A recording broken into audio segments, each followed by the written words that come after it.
राष्ट्रिय परीक्षा बोर्डले कक्षा 12 को मौका परीक्षाको पूर्ण योगको नतिजा प्रकाशन सम्बन्धी सूचना प्रकाशित गरेको छ। नमस्कार सम्पूर्णलाई, तपाईहरुलाई म आज यस च्यानलमा स्वागत गर्दछु। तपाईहरु यस च्यानलमा नयाँ हुनुहुन्छ भने च्यानललाई सब्स्क्राइब गर्न नबिर्सनुहोस्, लाइक गर्नुहोस् अनि कुनै पनि समस्या आयो भने मलाई कमेन्ट पनि गरेर जानुहोला। ल धेरै ढिला नगरिकन म भिडियोमा तपाईहरुलाई कक्षा 12 को मौका यानी पूरक परीक्षाको पूर्ण योगको नतिजा प्रकाशन सम्बन्धी सूचनाको बारेमा केही जानकारी गराउन गइरहेको छु। कृपया भिडियो लास्टसम्म हेरिदिनु होला। राष्ट्रिय परीक्षा बोर्ड परीक्षा नियन्त्रण कार्यालय सानोथिमी भक्तपुरद्वारा 2082 साल असोज 7 र 8 गते सञ्चालित कक्षा 12 को मौका पूरक परीक्षाको नतिजामा चित्त नबुझी पूर्ण योगको लागि निवेदन दिएका परीक्षार्थीहरूको पूर्ण योगको नतिजा उत्तर पुस्तिका पूर्ण योग समिति मिति 2082 साल 8 महिना 15 गते निर्णय अनुसार प्रकाशित गरिएको छ।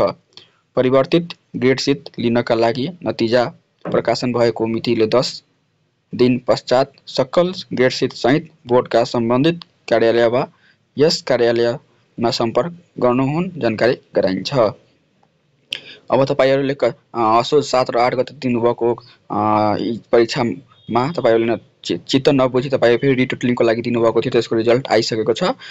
तपाईहरुमा परिवर्तन भएको ग्रेडहरुको बारेमा हेराउन गइरहेको छु। यहाँ हेर्न सक्नुहुन्छ symbol number subject wise compulsory नेपालीमा एउटा सिम्बल नम्बर मात्र परिवर्तित भएको छ, यहाँ हेर्न सक्नुहुन्छ।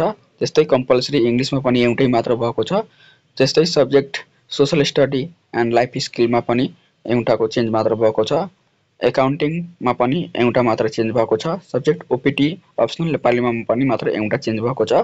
सब्जेक्ट ओपीटी इंग्लिशमा पनि मात्र एउटा चेन्ज भएको छ। अरु जनाको मात्र चेन्ज भएको छैन। यहाँ नोटमा हेर्न सक्नुहुन्छ। माथि उल्लेखित विषयका अन्य परीक्षार्थी एवं उपरोक्त विषय बाहेक अन्य विषयमा निवेदन दिने कुनै पनि परीक्षार्थीहरूको पूर्ण योगको नतिजामा परिवर्तन नभएको। पूर्ण योगको नतिजामा चित्त नबुझी उत्तर पुस्तिका हेर्न चाहने उत्तर परीक्षार्थीहरूले मिति 2082 साल 9 महिना 1 गते भित्र प्रति विषयहरू 1500 बुझाइ बोर्डका प्रदेश परीक्षा व्यवस्थापन शाखा कार्यालय वा राप बोर्ड सानोथिमीमा निवेदन दिन सकिनेछ। अब तपाईहरु फेरि चित्त बुझेको छैन भने तपाई आफ्नो पेपर हेर्न चाहनुहुन्छ भने प्रति सब्जेक्टको 1500 दरले तिरेर तपाई आफ्नो पेपर हेर्न सक्नुहुन्छ, निवेदन दिन सक्नुहुन्छ। उत्तर पुस्तिका हेर्न सम्बन्धी फारम बोर्ड प्रदेश परीक्षा व्यवस्थापन शाखा कार्यालय वा राप बोर्ड सानोथिमीबाट उपलब्ध हुनेछ। उत्तर पुस्तिका हेर्न सम्बन्धी फारम महाविद्यालयको छाप तथा प्रधानाध्यापकको हस्ताक्षर सहित विद्यार्थीले दस्तखत गरी फोटो टाँसिएको हुनुपर्नेछ। उत्तर पुस्तिका हेर्ने निवेदन फारमका साथ प्रवेश पत्रको फोटोकपी र ग्रेड सिटको प्रतिलिपि अनिवार्य रूपमा संकलन गर्नुपर्नेछ। तपाईहरु पक्कै यो मैले भनेको बुझ्नु भएको होला। तपाई त्यस हिसाबले आफ्नो निवेदन दिन सक्नुहुन्छ। पूर्ण योगमा निवेदन नदिने परीक्षार्थीहरूले उत्तर पुस्तिका हेर्नका लागि निवेदन दिन पाइने छैन।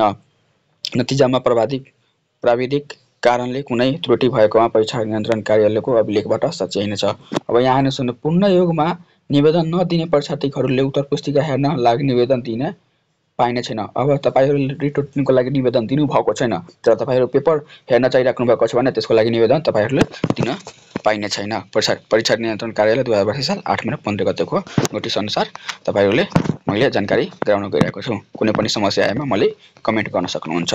धन्यवाद।